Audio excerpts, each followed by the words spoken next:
বাগেরহাটবাসী, fashion ফ্যাক্টরিতে কিন্তু প্রতিদিনের মতো আবার নতুন নতুন কালেকশন চলে আসছে। চলুন আনবক্সিং করে দেখা যাক আজকে কি কি আসছে আমাদের এখানে।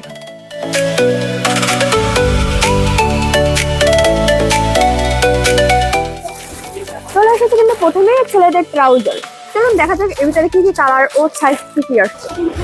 এই যে দেখুন সুন্দর ট্রাউজার চলে আসছে, এটা কিন্তু অলিভ কালার, আরেকটি কালার হবে যে ব্ল্যাক কালার। এর কিন্তু সাইজ হবে অ্যাভেলেবেল। তাই দেরি না করে এখনই চলে আসুন আমাদের ফ্যাশন ফ্যাক্টরিতে অথবা অর্ডার করুন আমাদের পেজে। আমরা কিন্তু হোম ডেলিভারি দিয়ে থাকি সারা বাংলাদেশে।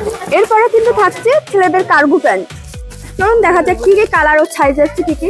ছেলেদের এই মোবাইল প্যান্টগুলো কিন্তু চলে আসছে। এর কিন্তু তিনটি কালার রয়েছে, যেমন এইটা হবে অ্যাশ কালার, আরেকটা হবে মাস্টার ইয়েলো, আর একটা হবে অলিভ কালার। এই তিনটি কালার রয়েছে, এর কিন্তু সাইজ আছে অ্যাভেলেবেল। তাই দেরি না করে এখনই চলে আসুন আমাদের ফ্যাশন ফ্যাক্টরিতে অথবা অর্ডার করুন আমাদের পেজে। আমরা কিন্তু হোম ডেলিভারি দিয়ে থাকি সারা বাংলাদেশে। আল্লাহ হাফেজ।